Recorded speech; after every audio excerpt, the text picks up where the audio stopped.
반갑습니다. 청교도의 언약 사상에 대해서 다루는 마지막 시간으로 청교도의 은혜 언약론을 오늘 살펴보도록 하겠습니다. 먼저 청교도의 은혜 언약론의 기본적인 내용을 설명하겠습니다. 은혜 언약이란 무엇일까요? 행위언약이 아담이 타락하기 전에 하나님과 맺은 언약이라고 한다면, 은혜 언약은 아담의 타락 이후에 하나님께서 인간과 맺으신 모든 언약을 가리켜 은혜 언약이라고 말합니다. 이렇게 청교도들이 언약들을 크게 행위 언약과 은혜 언약 두 가지로 나누는 것은 그 당시에 있었던 알미니우스파를 경계하기 위해서 그랬던 것이라 이렇게 제가 설명했었습니다. 이것을 은혜 언약이라고 부르는 까닭은 이 언약의 체결과 유지에는 하나님의 은혜가 필수적이고 또 주도적으로 작용해야 하기 때문에 그렇습니다. 다시 말해서 은혜 언약의 성취는 오직 예수 그리스도의 공로에 근거한다는 것이죠.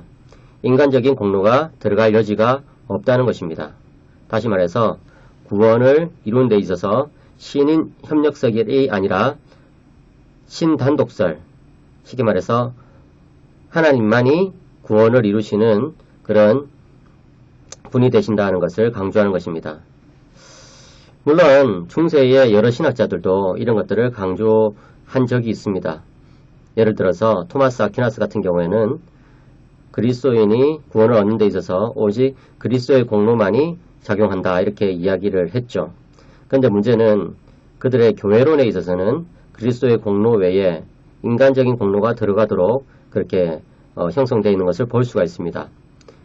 그런 로마 가톨릭의 사상에 반대하여서 16, 17세기의 개혁신학자들은 오직 그리스도의 공로만이 구원의 근거가 된다는 것을 강조하였고, 그것을 모든 신학의 내용에 있어서 일관되게 적용한 것을 우리는 볼 수가 있습니다. 그런 것들이 청교도의 은혜 언약 사상에서도 나타나는 것을 볼 수가 있죠. 청교도의 은혜 언약론이 잘 표현되어 있다고 볼 수 있는 웨스트민스터 신앙고백 제7장을 보시면 3절에 이렇게 되어 있습니다. 인간이 타락하여 그 언약으로는, 여기서 말하는 그 언약이라는 것은 행위 언약을 말하는 것이죠. 행위 언약으로는 스스로 생명을 얻을 수 없었기 때문에 주님께서는 일반적으로 은혜 언약이라 불리는 두 번째 언약을 기꺼이 세우셨다 이렇게 이야기하고 있죠. 여기서 은혜 언약을 이제 일반적으로 그렇게 부른다는 것은 그 당시에 이 언약을 부르는 여러 가지 명칭이 있었음을 추측하게 해줍니다.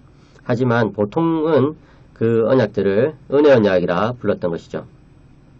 이 언약으로서 하나님께서는 죄인에게 예수 그리스도로 말미암은 생명과 구원을 조건 없이 제시하시고 그들이 구원을 받도록 믿음을 요구하시고 생명으로 예정된 모든 이들에게 성령님을 주시며 그들이 자발적으로 믿으며 믿을 수 있게 만드시겠다고 약속하셨다 이렇게 적고 있습니다.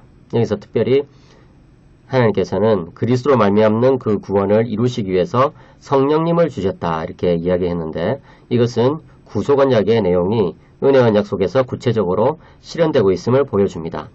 특별히 이렇게 언약 사상에서 성령님을 강조했던 것은 아우구스티누스가 이미 넣은 그렇게 형성한 그런 부분인데요. 청교도들도 역시 은혜 언약에 있어서 성령님의 역할을 강조한 것을 볼 수가 있습니다. 계속해서 4절에는 은혜 언약은 성경에서 유언이라는 이름으로 자주 나오는데, 이는 유언주 예수 그리스도의 죽음과 영원한 유업, 그리고 이 유업에 속하여 언약으로 상속받는 모든 것들과 관련한다 이렇게 적고 있어요. 여기서 유언이라는 것은 헬라어로는 디아데케, 또 라틴어로는 테스타멘툼 이렇게 이야기하는데요. 특별히 이 언약을 맺는 상호관계에 있어서 그것이 가지는 어떤 일방적인 성격을 강조하기 위해서 이 유언이라는 것이 사용되었다는 것을 우리는 알 수가 있습니다. 현대 헬라어 사전 중에 유명한 BDAG라든지 EDNT라는 그런 사전들이 있거든요. 그래서 보통 바우어 사전이라고 부르기도 하고, 또 EDNT는 이제 독일에서 만들어진 것이 영어로 번역되어서 나온 것인데, 이런 사전에 디아데케라는 항목을 보더라도 역시 그 관계의 일방성이 강조되고 있는 것을 볼 수가 있습니다. 그렇기 때문에 이것을 유언이라고 부름으로써 예수 그리스도께서 이 언약을 이루시는 주체가 되시고 그것은 하나님의 은혜가 아주 주도적으로 작용하고 있음을 잘 보여주는 것입니다. 계속해서 5절에는 이 언약은 율법시대와 복음시대에 다르게 시행되었다라고 말하고 있습니다. 이것은 언약이 이루어지는 데 있어서 구약시대의 은혜 언약과 신약시대의 은혜 언약이 그 본질에 있어서는 일치하지만 그 시행 방식에 있어서는 다르게 시행된 것을 우리에게 가르쳐주고 있습니다. 그것은 칼빈이 잘 지적했는데요. 그런 내용들이 이 웨스트민스터 신앙고백 7장 5절에도 들어가 있는 것을 볼 수가 있습니다. 말하자면 율법시대에서는 약속, 예언, 제사, 할례, 유월절, 어린 양, 그리고 유대 백성에게 주신 여타 예표와 규례로 시행된 것을 우리는 알 수 있고요. 이것들은 오실 메시아를 예표하였고 성령님의 사역으로 그 시대의 택자들이 약속된 메시아를 믿도록 충분하고 효과적으로 가르치고 세워나갔다라고 적고 있습니다. 메시아로 인하여 택자들은 완전한 사죄와 영생을 받았으니 이를 구약이라 부른다. 다시 말해서 이 베투스 테스타멘툼, 그 구약 시대의 내용이 이렇게 이제 설명이 되어 있는 것이죠. 그래서 우리가 올드 테스트멘트라고 부르는 이 구약 시대는 이렇게 하나님께서 여러 율법에 속한 그런 방식에 따라서 이 은혜 언약을 시행하였다라고 웨스트민스터 신학으로서는 가르치고 있습니다. 그런데 계속해서 6절에서 본체이신 그리스도께서 나타나신 복음 시대에는, 다시 말해서 신약 시대에는 말씀의 설교 그리고 세례와 성례의 집행이 이 언약을 배포하는 규례이다 라고 하여서 이 언약이 어떤 방식으로 시행되는지 보여주고 있습니다. 그것은 말씀 설교와 세례 성찬, 이런 성례 집행이라는 그런 방식, 다시 말해서 은혜의 방편을 통해서 그렇게 이것이 배포되고 시행된다는 것을 우리는 알 수 있습니다. 이 규례들은 그 수요가 상대적으로 적고 보다 단순하고 외적 영광이 덜한 방식으로 시행되지만 구약에 비해서 그렇다는 것이죠.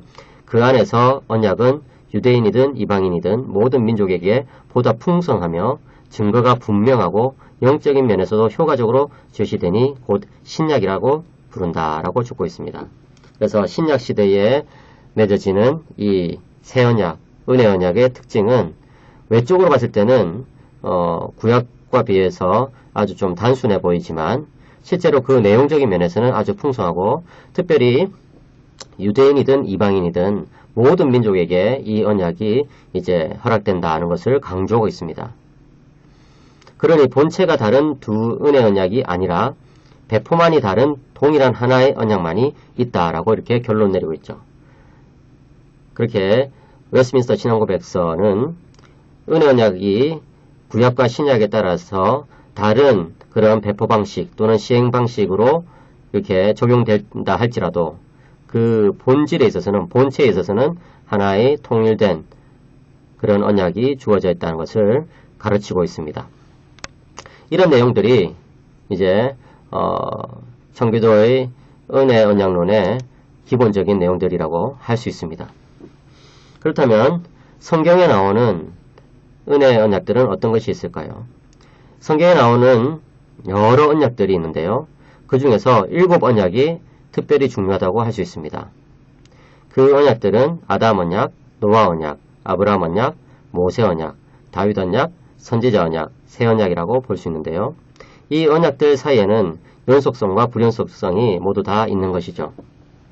그래서 성경에 나오는 7가지 은혜 언약들은 본질에 있어서는 동일하지만 시행 방식에 있어서는 차이가 나기 때문에 그 언약들 사이에서는 연속성과 불연속성이 다 나타난다는 것을 우리는 기억해야 할 것입니다.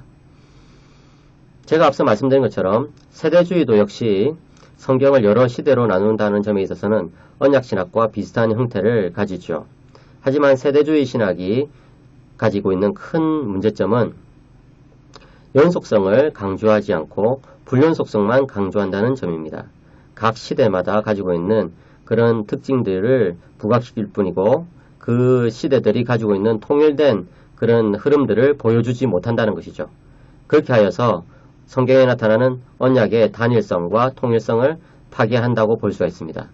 그렇기 때문에 여러분 언약신학과 세대주의 신학은 분명히 차이가 난다는 것을 꼭 기억해 주시기 바랍니다.